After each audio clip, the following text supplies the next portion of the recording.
In this video, we're going to be talking about ghostwriting, what it is, how it works, how much money you can make, and what you need to know to get started right now.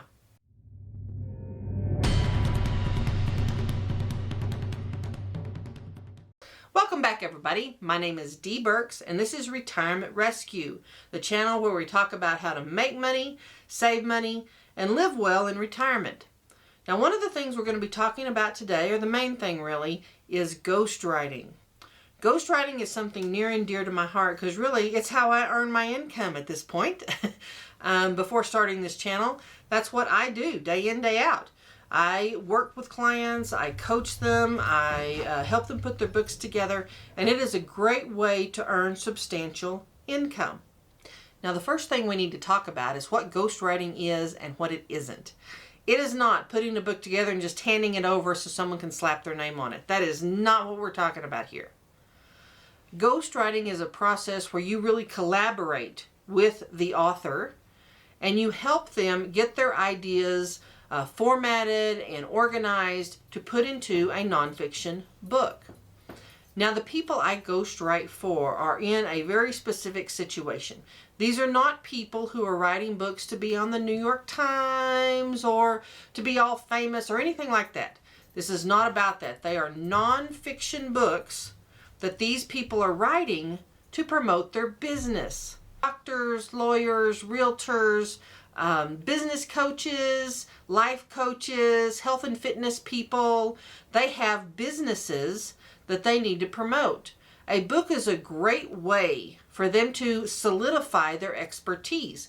I mean, if you're hiring a realtor, would you go with just realtor you found in the phone book, or do you want to go with the one that wrote the book?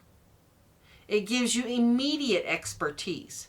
And a lot of these people have tremendous amounts of knowledge, tremendous amounts of expertise. And a book is a great way for them to show that expertise. It's a physical product people can hold in their hand, they can read, they can understand the depth of knowledge that person has. A book really makes their service or their business more valuable. That's the whole point. And because these people are using a book as a marketing tool, they use their marketing budgets. Well, guess what? There's a lot of money in marketing. And that's why ghostwriting and writing coaching can pay so well in the nonfiction marketing world. Now, I'm not talking about ghostwriting fiction. I'm not talking about ghostwriting, someone's memoir. I'm not talking about any of that stuff. That's completely different. So now that we've talked about kind of what area we're defining here for ghostwriting, which is in the marketing area, now let's talk about money. That's what everyone wants to know about. How much money can I make? Well, really, the gates are wide open. I would say the average ghostwriter that's working one-on-one with a client that is a business person and is going to be using their book for a marketing tool, the average person makes somewhere between $30,000 and $70,000 per book. Now, a book can take 6 months, a year to complete, and that's get it written, get it through production, and production is additional fees if you're doing production. But just the writing portion is what I'm talking about. Now, yes, as a ghostwriter, you can and will earn way less since you set your own rates. So if you're working for someone local and it's your first project, you may do that project for $10,000. Or if you're giving someone a discount because they're going to be trading services with you or providing something, you may offer a discount for that. But very rarely do I ever write a book for less than $25,000 to $30,000. Very rarely. And realize, even by myself, I can write several books a year. So it can be a really, really great source of income. So the money's nothing to sneeze at. Now realize, when you're talking about money, usually ghostwriting is the pinnacle of the freelance world. Most people start off freelancing articles, blog posts, writing marketing materials for people, that kind of thing. Smaller, very one-off projects. And while they're small, that's still good money. Don't get me wrong. And I'll do a whole nother video on freelancing. But that's how I came to ghostwriting. I was freelancing and I was doing small projects for people. I did a small project for a guy who was working with a publishing company and they were looking for writers. And he just said, hey, we are desperate to get a writer for this book. Would you consider it? And I'm like, all right. you know, why not? You know, I had written my own books by that time. I knew I could do something book length. So it wasn't I was just, you know, shooting from the hip. I absolutely knew I could do a book length work. That was not an issue. So I went ahead and did it, and it turned out to be great. And actually, it's this book right here. It's called The Beverly Hills Shape. This is a paperback version and a hardback version. At the time, this surgeon was on, if y'all some of y'all remember Discovery Channel's Before and After. It was a plastic surgery book, and he had been on that program, and he wanted a book that he could give to his patients. A lot of physicians, chiropractors, you know, cosmetic physicians, any of those sorts of cosmetic dentistry, anyone in those fields where they have something that isn't covered by insurance, a book is a great way for them to encourage their clients to use their services. So if someone comes to see them, they can give them the book, and even though that physician may only have 10, 15, 20 minutes to talk to that patient while they're in the office, they can send the book home with them, and the patient can get a lot of their questions answered. Another example of that is this right here, and forgive all the notes. We're currently revising this book. He's about to put out another one. But this is Dr. Bush. He's a chiropractor. His wife also wrote a book about overcoming adrenal fatigue, chronic fatigue. There were issues she dealt with. Her name is Jennifer. They're wonderful people to work with. But we did his original book about 10 years ago. And so we're updating and changing some of the information, giving it a new cover. But he has given this book to literally thousands of patients and has seen his practice grow exponentially. And really, that's the purpose of it, where you have more time with that person who's going to be using your service, and you can answer their questions even though you're not physically there. So it's a great way for those professionals to do that. And I did many of those books, but the plastic surgery book was the first book.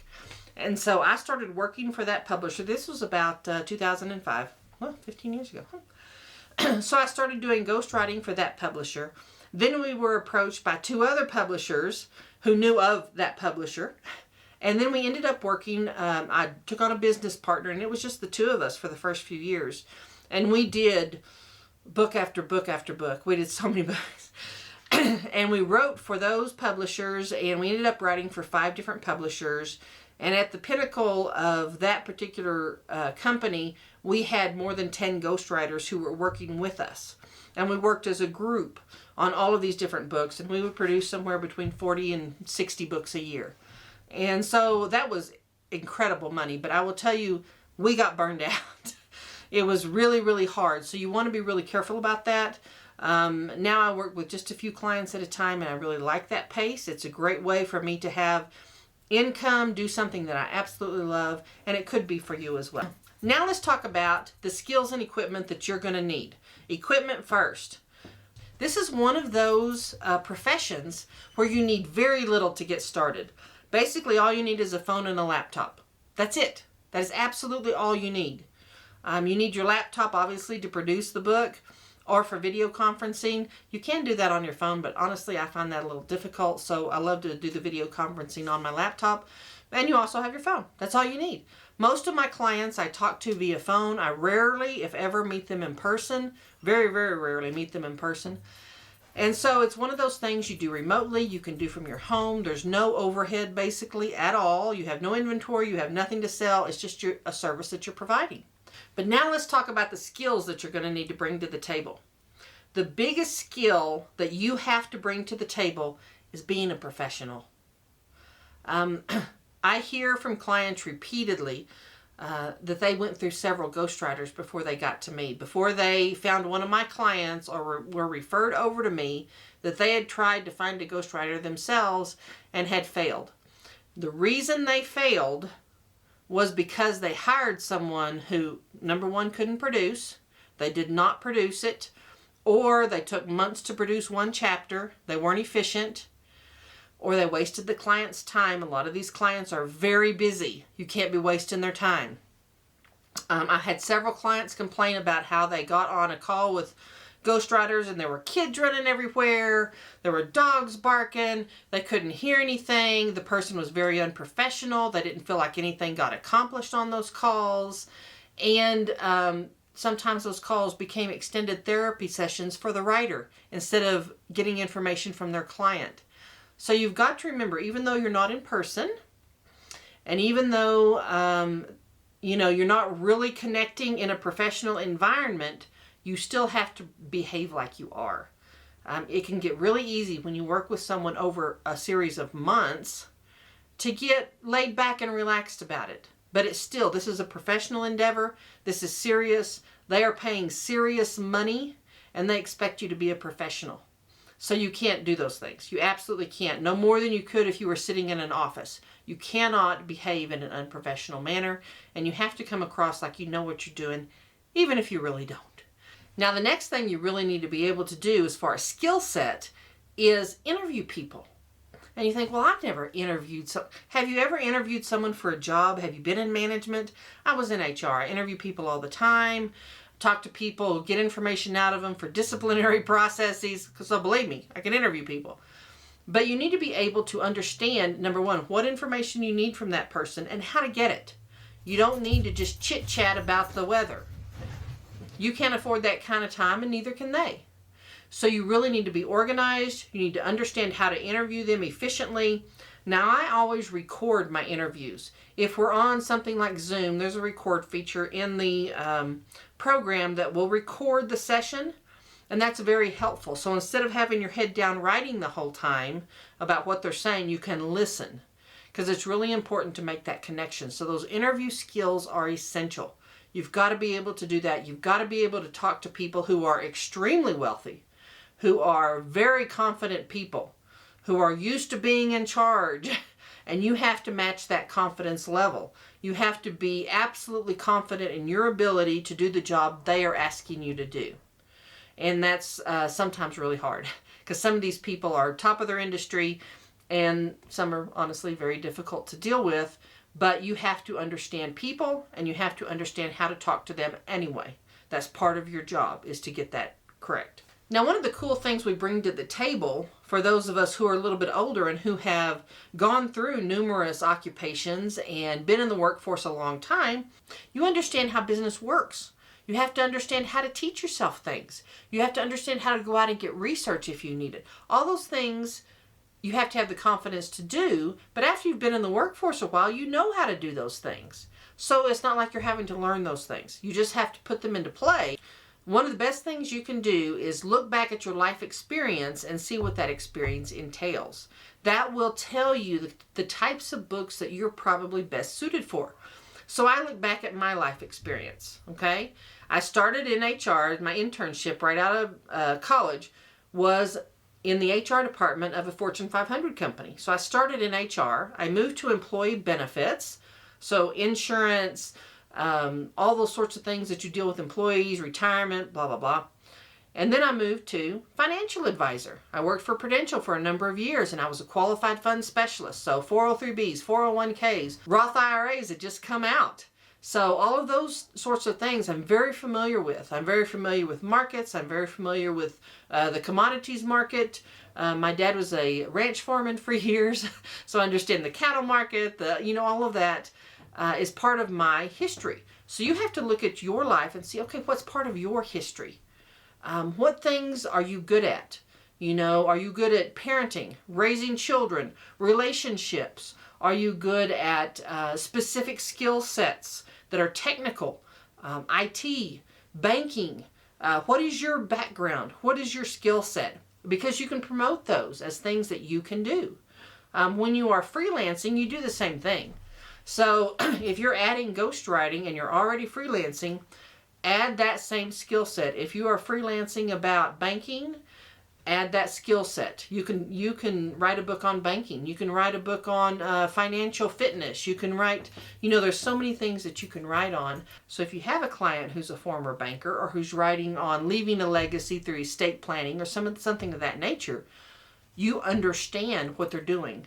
And so you would be the natural person for them to hire. And they will pay more because you already have an understanding of that industry. You already know what they're talking about. It's so much easier for them.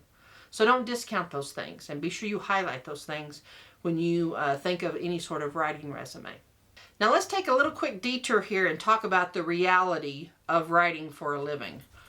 Even if you do a side gig that's some sort of freelancing, writing every single day for a living is truly a job. It is a job. As a side income, it's fun. It's great. But once you start doing it every day and you're writing book-length pieces of work for other people, so it's not your content you're writing, it is a job. And you have to approach it as such. You can't put things off. You can't procrastinate because they're hard or you don't want to do them. You have to focus on the job. And the reality of writing is it's not easy. It is mentally tiring. It's hard to sit in one place all that time and get that stuff written. It's hard. And don't fool yourself into thinking, oh, well, this is the easy life. This is cool. This is awesome. No, there's a reason people pay so much money to have someone help them do this, because it's hard. It's time consuming. So don't discount that. It is going to be hard. You have to be able to push through it, and you have to have that sort of self-motivation. Now let's talk a little bit about how you get ghostwriting clients. Here again, I'm going to bounce this off of the freelance. That's how I got my first ghostwriting client. And I think it's super valid, because if someone knows you're already a freelancer, they know you have some expertise on this subject matter, they're much more likely to hire you as a ghostwriter. But let's say you don't have that and you're starting from scratch. I always recommend to people, write your own book. Whether you have a fiction book, whether you have a nonfiction book, preferably you do have a nonfiction book, write your own book. That shows them, it's proof, not only to them, but to you. You can do this. You can totally do this. And then, just like anything else, start locally and expand. Okay, people like realtors, consultants, anybody like that you know locally, network with them. Explain to them what you can do for them, how a book works, how it will expand their business. You know, point out different examples of how it's really helped people reach that next level. Everybody's looking for that next level. So don't be afraid to approach those people, but network with them. Let them get to know you. Let them see some of the work you've done. And then over time, they hopefully will become your first clients. Then you can build from there. All of my business, absolutely every bit of it, has come from referrals. I have not ever taken someone that I didn't know off the street. I haven't needed to. And the cool thing is, when you do it that way, those existing clients will vet new clients for you. So you don't end up with a bunch of crazy people that never finish a book or don't pay you or are just ridiculous to work with. They're already pre-vetted. And so you are much more likely to have a very successful run. Now let's talk about how you put a book together. That's one of the biggest questions people ask me is, how do I put a book together? If I have all this information that someone's given me, how do I make a book out of that? It's really pretty simple, but you have to break it down. Here is what I always taught our ghostwriters when we were training them. Let's say you're going to write a 50,000 word business book or self-help book. Okay? 50,000 words is about 200 pages. It's 180 to 225, but it works out to about 200 pages, and that's about the length they are. Okay? So 50,000 words, 10 chapters. You're going to have 10 chapters in this book. Every chapter is going to be 5,000 words. And this is just an example for easy math. It may have 15 chapters. It may have 10 chapters, whatever. But for ease of math, we're going to say 10 chapters, 5,000 words a chapter. Okay? Now, the way you look at any one of these books and the format you put it in is, chapter 1, you connect with the audience. You talk about their problems. Let's say you're doing a weight loss book. Here's why you're fat. You've tried this, you've tried that, you've gained more weight, you've lost weight, you've gained more weight, you've lost weight. So you really identify with where they're at. This is how it makes you feel. This is how awful it is. Chapter 2. You talk about, okay, this is the effect it has on you. These are the health consequences. This is what it costs you in terms of confidence. This is why you want to change, all those things. So you identify with the person, you talk about the negative. Chapter 2, you talk about how it affects them. So when they're reading chapter 1 and 2, they're like, this person gets me. They get it. They understand exactly where I am and why I need help. Okay? In chapter 3, you say, oh, but there's a solution. And here's what we're going to talk about. And you lay out several items, which is going to be the bulk of your book, several solutions to their problem that you're going to talk about. So you tell them in chapter 3, oh, but there's solutions. Chapters 4 through 8, which is 40% of the book, you're going to talk about what those solutions are. Maybe one of them is focus on nutrition. You've got this wonderful nutrition plan. Number 2 is going to be focus on exercise that you like to do. You know, whatever your solutions are, that's what you're going to talk about in those 4 chapters. Okay? Now, one of the things that I always encourage people to do and encourage my clients to do is in chapter 9, which is right before the end of the book, talk about what happens when things go south. What happens when you fall off the wagon, okay? The worst thing you can do is produce a book that says, oh, I get your problem, but if you'll do my step 1, 2, 3, everything will be sunshine and roses. Nobody believes that. And if you read a book that says that, you know they're full of crap. So that is not an effective marketing tool. You have to acknowledge that oftentimes we as people, when we advance, it's 2 steps forward, and 1 step back. And it's 2 steps forward and 1 step back. So you have to give them an acknowledgement. You're not going to be perfect, and that's okay. What's important is that you pick yourself back up and you start again. And you keep going. And you don't fall so far the next time. It's really encouraging to people to read that because they understand, okay, you see me as a real person. You're offering a real solution to a real person. Chapter 10 is the call to action. Here's why you need to use my program. Here's what it's going to do for you. Here's how your life is going to be better because of it. Here's why you need to hire me. It is a call to action. Now, every single self-help book has that same formula. Go to your bookshelf when you finish this video and pull off a self-help book. Any book, whether it be diet, weight loss, exercise, improving your life, whatever it is, pull it off the shelf and look through those chapters. You will find the same formula. There's a reason it works. There's a reason every one of these books are formulated that way. You don't really consciously realize it when you're reading it, but when you're putting it together, it's super handy. Let's say that you have your chapters laid out and you have developed an outline based on those chapters. That's what the client approves, by the way. You develop an outline, you explain to them how the book works, you go through the content, you put the content into that outline, just super little 2 or 3 sentences for each chapter. This is basically what it's going to cover. The client approves that outline. That's what you work from. Within each of these chapters, you then expand them into 3 to 5 bullet points. Okay? Let's go back to the weight loss book. Let's say in the first chapter, you're like, you've tried starving yourself. That didn't work. You explain what that looks like. Or let's say intermittent fasting. Let's say you've tried that. Here's what intermittent fasting is. Here's what it looks like. Here's why maybe it didn't work for you. And here's a story about it. Now, in any of these books, you actually only have about 40% content, facts, figures, explanations. The other 60% of a book is stories. People remember things so much better with a story. If you just do facts and figures, hello, textbooks, nobody remembers that stuff. It has to have a story to go with it. So every time you talk about a big idea or subject, you want a story to go with it so people remember it and they retain it. Now in the first chapter, you're going to do that 3 to 5 times. So your little sections, and they can all have little headers. That's great visually in a book to have headers throughout a chapter. These sections are going to be somewhere between 1,000 and 1,500 words depending on how many are in there.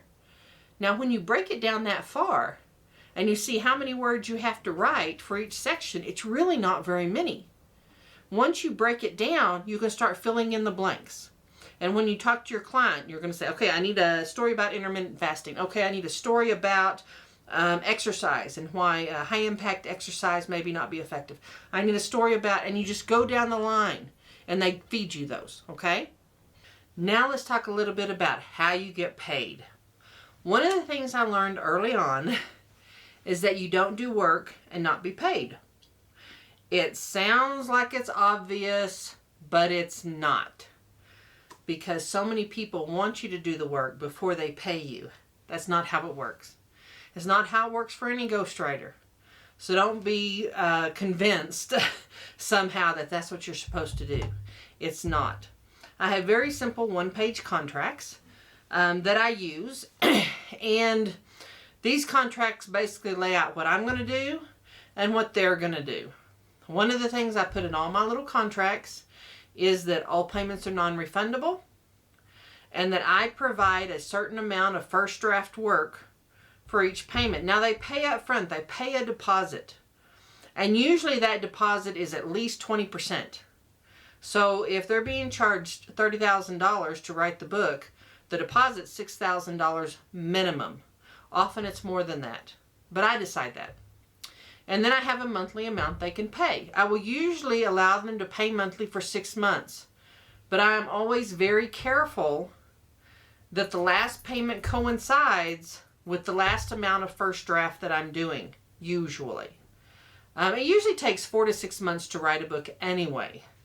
And so sometimes it is faster, but it's rare. And if it is faster, then those payments are accelerated. I don't like to deliver a first draft and not be paid, because at that point they can take that first draft and not pay you. Now, I'm usually very careful in choosing my clients up front so I don't have that problem. But here again, occasionally it could happen. So I'm always very, very careful. We lay out the schedule. We agree to the schedule. I bill people via PayPal. They pay electronically via PayPal. People don't send me a check. And there's a couple of times they've sent me a check, but those were special circumstances. Generally speaking, they pay for it. Once they make their payment, I'll send them a group of chapters. For example, let's say they make a deposit and we get all of the information, usually the first month it takes that, and I send them an outline. Before I send them any initial chapters, they make the second payment.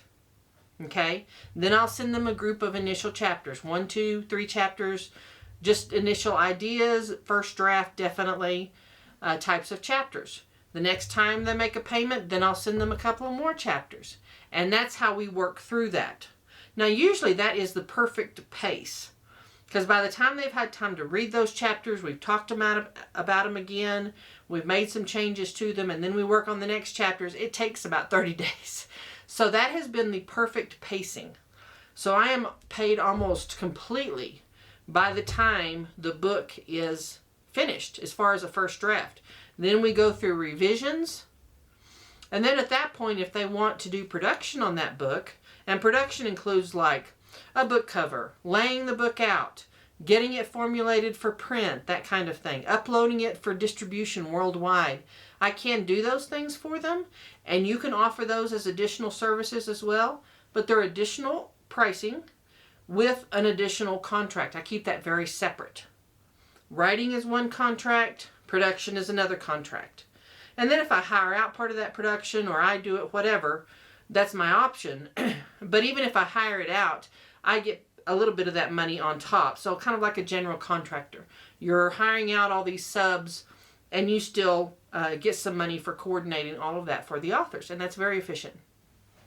So that's the way I do it. But I always lay it out where everything is non-refundable. So they can't decide halfway through the book, oh, I hate this, because part of your responsibility as a ghostwriter is to communicate very effectively with that person. The few times I've had someone get upset and say, oh, they don't want to finish the book, it's usually because they realize they don't have enough money to finish the book. It has nothing to do with the work you're doing. So you need to get down to what the real issue is. You cannot please everyone. So don't think you can. You are going to have some authors who just decide they're going to be unhappy. There's nothing you can do about that. And so you just have to do as much as you can do, and if they end the contract, they do. That happens almost never. Almost never does that happen. It's extremely rare, because if you communicate effectively, you can work anything out. And they want you to work it out. They've already paid you the money. They want you to work it out too. They want to have something finished. So it's your responsibility to do those. So that is how you put it together. There is a link down below. If you wanted to print this out, I put it up on Amazon several years ago. It's like $5.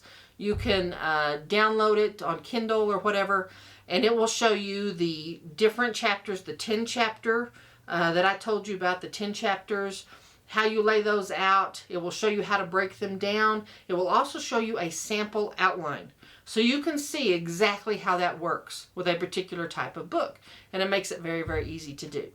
So we'll probably have more on this. If you'd like to see more on ghostwriting and freelancing, please drop a little word in the comments about what you'd like more info on, and I'll start doing videos on that. Thank you for watching. Please be sure and subscribe and share with someone that you think might like this content too. Thanks for watching.